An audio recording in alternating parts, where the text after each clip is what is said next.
Back up, singers. What is good? It's your boy Joey Sings, and welcome back to my channel for a brand new video. If you guys are new here, thank you so much for clicking on the video, you guys. Listen, I was scrolling through my comments and saw this comment right here saying that I should react to either Jaiden or the Odd Ones Out tour story. And I said, wait a minute, what tour? And I was like, wait a minute, at the end of the last video I was watching, Jaiden said they was going on tour. So, duh, Joey, there's a tour video out here. So, y'all, I got Jaiden's video pulled up, you guys. And it's called Our Tour Went Wrong in the Best Way Possible. Something like that. So, I am excited to see what went down. Let's get into the video.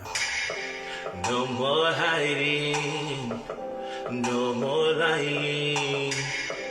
This is me, yeah.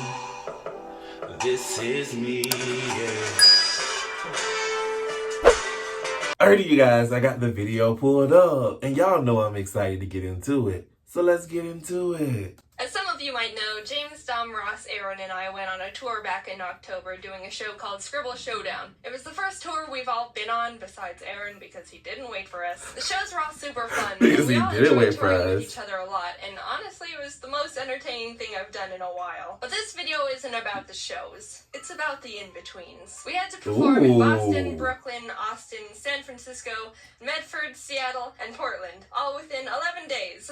So you know that those operations are gonna get a little hectic while we're just trying to survive and not leave our souls behind. The first leg of the tour, we took flights to our destinations. Boston and Brooklyn had no out-of-the-ordinary stuff going on, besides the fact Ross, Dom, and I were super addicted to Pokemon Go and were spinning Pokestops left and right together. Yes! Don't worry, it only took 2 days for peer pressure to crack James down enough to download it and get addicted with us. We arrived in Austin on the 3rd, and this was our first completely free day. Ross and Aaron really wanted to get some Texan barbecue, so we all went to dinner at this little barbecue chain they heard was really good. Everyone got their food and we're in heaven, except for me because vegan check. But honestly, it did look really good and I was glad they were enjoying it. Afterwards, Aaron and James wanted to go to a card shop for Magic the Gathering cards since a new pack was coming out. So we headed over there and one of the employees' names was Jojo and he was a dog and I miss him. The next day we got into the van to head to the venue and Ross just goes,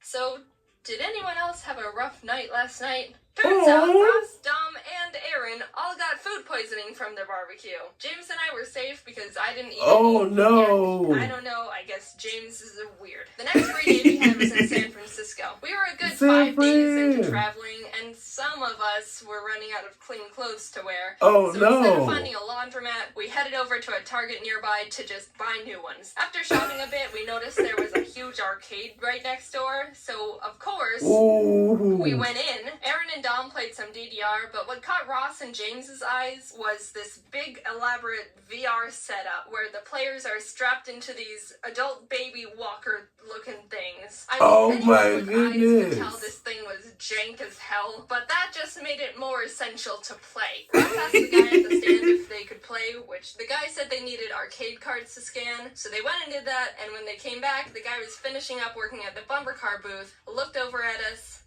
and just walked out of the arcade and left. Rude!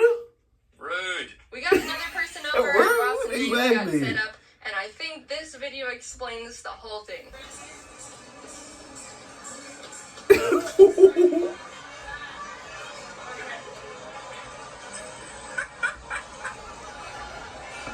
Oh my San Francisco goodness. show, we switched over to travel by tour bus, which we were all super excited for. There were 12 bunk beds, 2 lounge areas, a TV where we all played Smash on, and 1 bathroom. The only main rule was you can't poop on the bus. Exactly.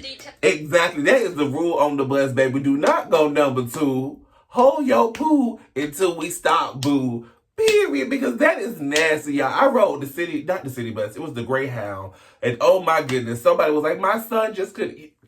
Girl, I wanted to be her and her son up on the bus because, oh my goodness, it was stinking. But technically, you can poop on the bus, but you essentially destroy it from the inside out. Exactly. So no pooping on the bus.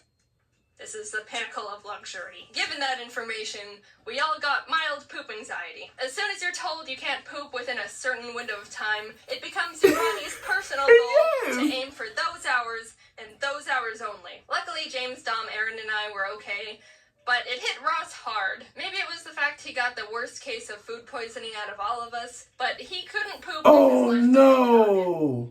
And it kind of did. He went 2 days without a single poop, and he was scared. By the time we got to Oregon, he was going crazy. Oh! Guys, I've got to poop today. I don't know what I'm going to do. We all checked into the motel room. Please let him poop. Matt booked for us to shower and finally do laundry, and had a bit of time to spare. So, as the friends we are, we decided to dedicate it to trying to help Ross poop. Aaron shared some poop exercises he said always helped him, and I pulled up this song on YouTube my friend showed me that was titled Music That Makes You Poop, and with all variables combined, I think it was working.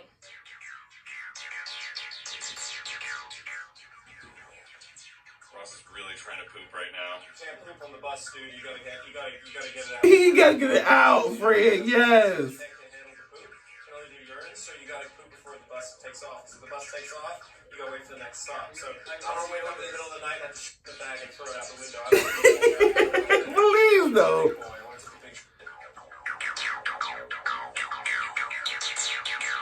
I don't know, but this music is messing with my stomach. James and I went out to catch some Pokemon. Aaron stayed in the bus to build some magic decks, but the area we were parked in was a bit sketchy. The laundry room sink in the motel had a marijuana in it. So Ross not a marijuana in a it. bunch of shroomish. It was well worth it because James, Ross, and I all found shiny Pokemon at the exact same time.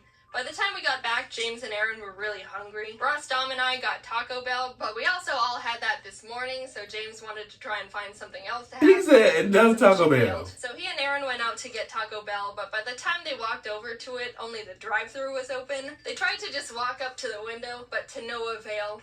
They didn't have enough characteristics to pass as a car, so they had to turn to the only option they had. Call an Uber to go through the drive-thru in. It worked. So basically all of us had Taco Bell for breakfast, lunch, and dinner. We were living like kings over here. In Seattle, we got to the theater, and Matt reserved another room for us to shower in at the hotel next to the venue. I wanted to wash my face, and Ross wanted to freshen up, so as we were walking out to go to the room, Matt grabbed us and said, "Look, when you walk in, don't talk to the concierge or anything. Don't even look at anyone. Just go straight to the elevator and head up to the room." So we're like, okay. Okay. Walked in and did exactly what Matt said. Didn't talk to anyone, didn't even breathe in anyone's direction. No oxygen was stolen. Just went over to the elevator, pressed the button, and then out of nowhere, the manager pops out of a mystery door right next to us that we didn't even know was a door and goes, "What room are you going to?" Dude, he was like an NPC in a video game. Oh, snap. You to prevent you from going out of bounds. Ross and I were stunned and just went, 601? And the manager goes, "You're not the person who booked that room. I've known every guest in their respective rooms in this hotel since 1975. You're not allowed in there. No visitor policy."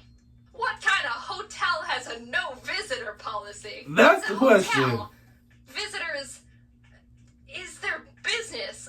So we went back to Matt and explained what happened. One of the managers at the theater went over to talk to the manager in the hotel because the hotel owns the venue. But the thing that was really annoying to us was that we were the ones who were performing at the venue, which directly affects the amount of rooms they sell. I should give them some slack though. To their no, credit, you they should. did tell It'd be us to rude. let one more of us go into the room if we paid a fee of $80. So, but the theater was really nice to us, and the Seattle audience was great. Before each show, we had a VIP Q&A section, so when we finished that, we had like an hour before the actual show, and during that one in-between hour, there was a Mewtwo raid in Pokemon Go, which doesn't happen too often. So you already know that Dom, Ross, James, and I were frothing at the mouth. Oh my god, we gotta get that Mewtwo. After the Q&A, we all got up calmly, walked off stage, and when we were out of sight, literally bolted out the back door of the venue and ran down the street to a Mewtwo raid. By the time we finished it, there was a crowd of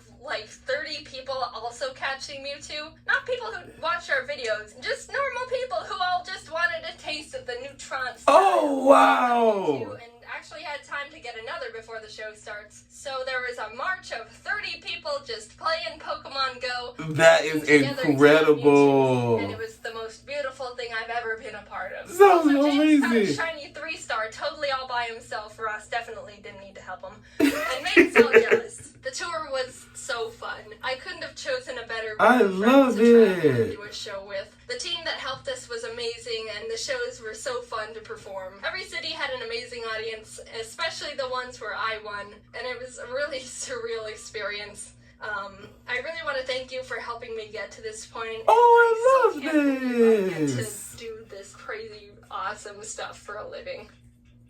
Yes. Man, that sounded like a great tour. I'm sad I missed it. Well, this end card is the one for you because we're actually doing 2 more Scribble Showdown tours. In July, we're going to Phoenix, San Antonio, Kansas City, Minneapolis, Chicago, Cincinnati, and Toronto, They're Canada. doing a lot And in July. October, we're hitting Los Angeles, Orlando, Atlanta, Nashville, Washington, Brooklyn, and London in the UK. So if you're in the area, why not stop by and see the show? Get tickets at scribbleshowdown.com, and we hope to see you there. Also, I'm recording this on my phone because I don't have my microphone right now. Ha! Oh my goodness, that is incredible. I love that, you guys. And if you enjoyed it, then let me know in the comments, honey. Period. Yo, if there's one thing that I love about Jaiden's videos is that Jaiden loves doing what Jaiden is doing, and it just makes me love what Jaiden is doing. You know what I'm saying? Like, I love it. The animations are amazing. The stories are incredible. And this video is just like the rest of them. Incredible, honey. I said incredible twice because it's incredible. Period. Don't judge me, honey. If you enjoyed this video, go ahead and give it a big old thumbs up, you guys. And if you are not a backup singer, go ahead and become one before you go, honey. Smash that subscribe button as well as hit that bell to be notified when I upload brand new videos like this. And I'm going to see you next time. Deuces.